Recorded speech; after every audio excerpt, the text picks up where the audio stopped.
You have a choice today. Keep carrying the weaker version of yourself or leave it behind for good. The version that makes excuses, that stays scared, that gives up too soon, it has no place in the life you are meant to live. If you don't let go of it, it will keep pulling you down.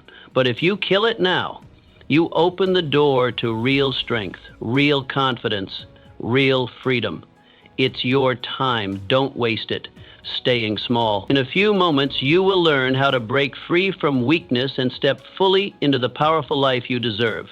You are not finished yet. You might believe that who you are today is the final version of yourself, but that is a tragic mistake. Life never demanded that you freeze into your current form. It demanded that you evolve, stretch, and grow. Growth is not a luxury reserved for the talented or the blessed. It is the duty you owe to yourself and the generations that will follow you. How, then, do you begin?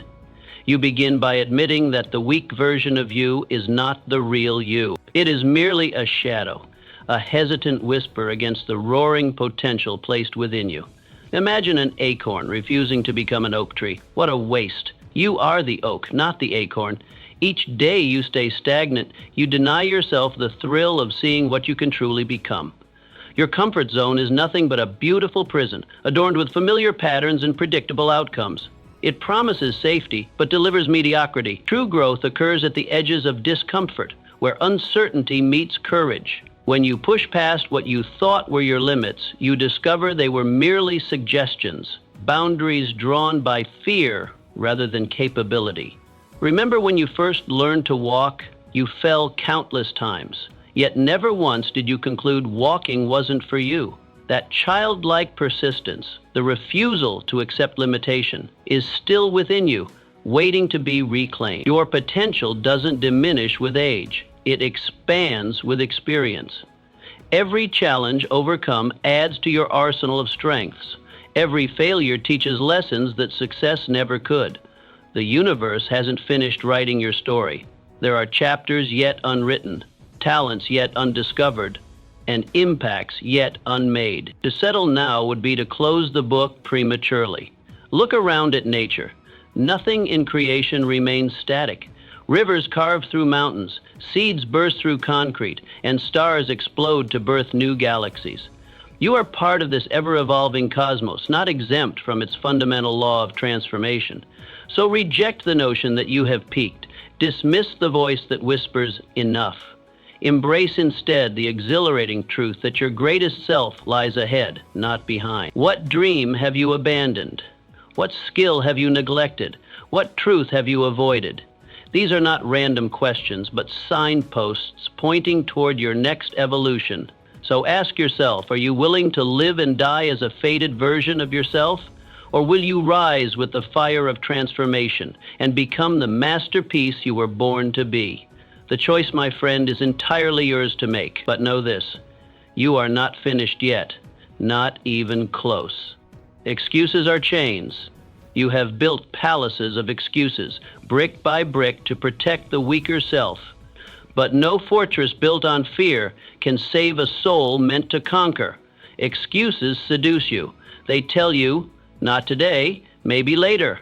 I'm not ready. They dress themselves as wisdom when in truth they are thieves, thieves that rob you of destiny. You must tear down that fortress with the hammer of action. Every time you hear the voice of excuse, act immediately in defiance. Do the thing you fear to do. Step boldly where you feel timid. These excuses whisper comfort but deliver stagnation. They promise protection but ensure mediocrity. The mind is masterful at creating rational-sounding justifications for inaction. I'll start when conditions are perfect, you say, not realizing perfect conditions never arrive. Each excuse adds another link to the chain that binds you. I don't have enough time becomes a permanent condition rather than a temporary circumstance. I don't have the right connections becomes an immovable barrier rather than a challenge to overcome. I'm too old or I'm too young places artificial boundaries on potential that has no age limit. Consider how many dreams lie buried in the graveyard of someday. How many lives of quiet desperation are lived because excuses were embraced rather than exposed. The tragedy isn't in failing, It's in never attempting because you've convinced yourself the attempt isn't worth making. Benjamin Franklin, who faced his weaknesses by creating a personal system of virtues, daily, disciplined. He did not hide behind "not today." He built greatness today and tomorrow and the day after. He understood that excellence is built through consistent action, not occasional inspiration. Your freedom lies in destroying excuses before they destroy you. When the voice of resistance rises, recognize it not as truth, but as fear disguised as reason. The moment you feel reluctance is precisely when action becomes most valuable. Every champion, every innovator, every person of consequence has faced the same inner resistance you face now. What separates them is not talent or luck, but their refusal to negotiate with excuses. They act despite doubt, despite fear, despite imperfect circumstances. The most dangerous excuses are those that sound virtuous, waiting until you're more prepared, until you've learned more, until you've saved enough. These reasonable sounding delays are still delays. Life does not pause while you prepare. It continues without you.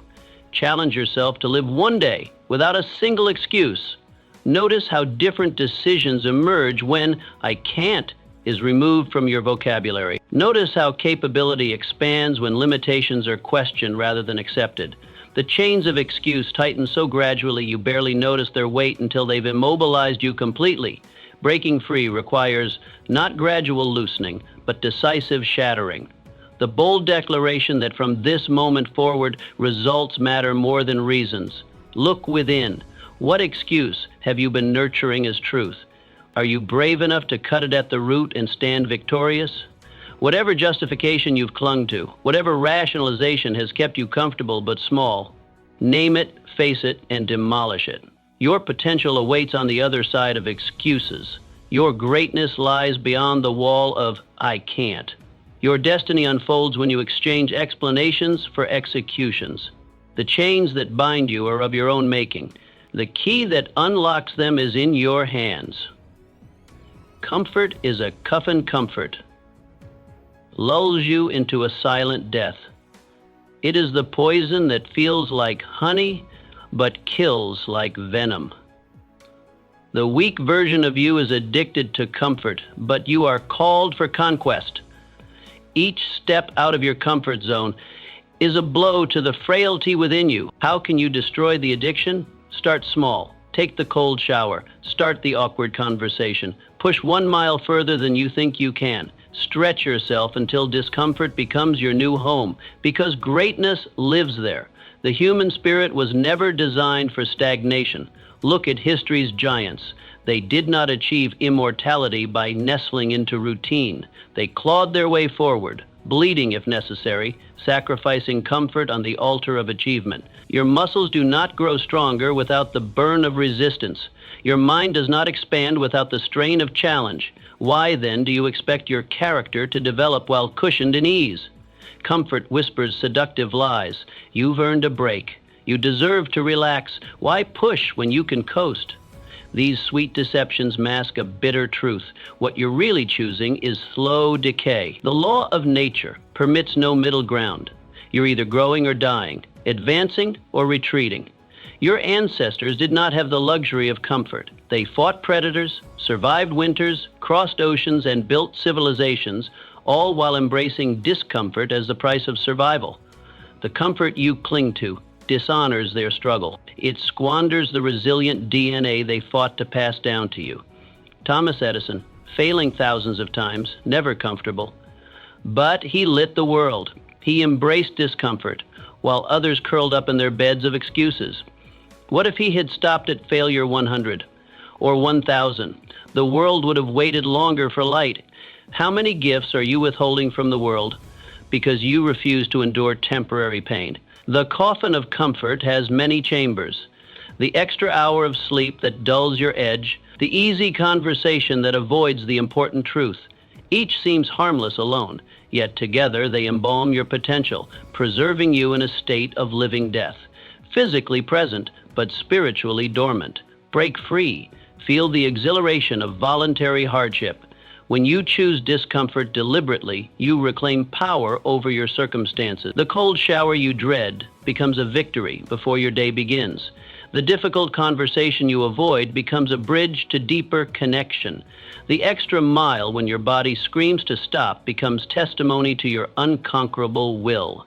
Comfort creates a life of what if and if only. Discomfort forges a life of I did and I became. Which narrative will you author? Which legacy will you leave? The pages are blank, waiting for your choice. Every significant human advancement, art, science, technology, philosophy, was born from discomfort. Someone, somewhere, decided that the status quo was insufficient. They endured ridicule, failed repeatedly, worked while others slept, and persisted when logic suggested surrender. Will you trade eternal greatness for momentary ease? When you lay your head down tonight, will you sleep knowing you killed a weakness today? Or will you cling to the fading comfort of good enough? Your legacy demands an answer. The coffin of comfort awaits us all eventually. Until then, live so vibrantly, strive so mightily, and embrace discomfort so completely that when death finally comes, it recognizes you not as one who has been practicing for the grave, but as one who has lived fully until the very end. Desire without discipline is dead. You wish to achieve, yes, so do millions. Desire alone is not your savior, it is merely the spark. Without discipline, desire burns out quickly, like a match in the wind. The stronger version of you lives in discipline, not desire. Discipline shows up after excitement fades. It drags you from bed when comfort begs you to stay. How to birth discipline. Anchor small daily wins to your deepest dream. Celebrate the consistency, not the intensity. The graveyard of potential is filled with brilliant minds who relied on passion alone. They began with fire in their eyes, hearts pounding with possibility, then vanished when the flame flickered. Desire is the lover that excites you. Discipline is the partner that sustains you. Both are necessary, but only one endures the winter seasons of achievement. Your desires change with the wind. Strong today, forgotten tomorrow. They rise and fall with external triggers, a motivational video, an inspiring conversation, a glimpse of someone else's success. But discipline stands unmoved by these temporary currents. It is the quiet force that continues when emotion has abandoned ship. The world rewards consistency above all else. Average efforts applied consistently demolish brilliant efforts applied sporadically. The writer who produces one page daily will author volumes, while the occasional genius sits paralyzed by perfectionism. The athlete who trains in obscurity will outlast the naturally gifted who practice only when inspired. George Washington, crossing the Delaware, frozen, exhausted, but disciplined. His discipline made him the father of a nation, not a fleeting burst of emotion. History does not remember those who felt strongly, but those who acted relentlessly. Understand this truth. Motivation is unreliable. It is the fair weather friend of achievement. It appears on sunny days and vanishes during storms. Building your future on motivation is constructing a castle on quicksand. Discipline is the bedrock beneath monuments that endure centuries. The myth of overnight success has destroyed more potential than failure ever could. Behind every sudden breakthrough lies thousands of invisible disciplined hours. The musician who exploded onto the scene spent a decade practicing in empty rooms. The entrepreneur who struck gold endured years of setbacks and adjustments. You cannot surf on waves of motivation. You must walk on the foundation of discipline. The waves will come and go. The foundation remains. Let others chase feelings. You pursue consistency. Let others wait for perfect conditions. You create progress in any weather. Discipline begins with small commitments honored religiously. The alarm clock obeyed without negotiation. The promise to yourself kept when no one is watching. The workout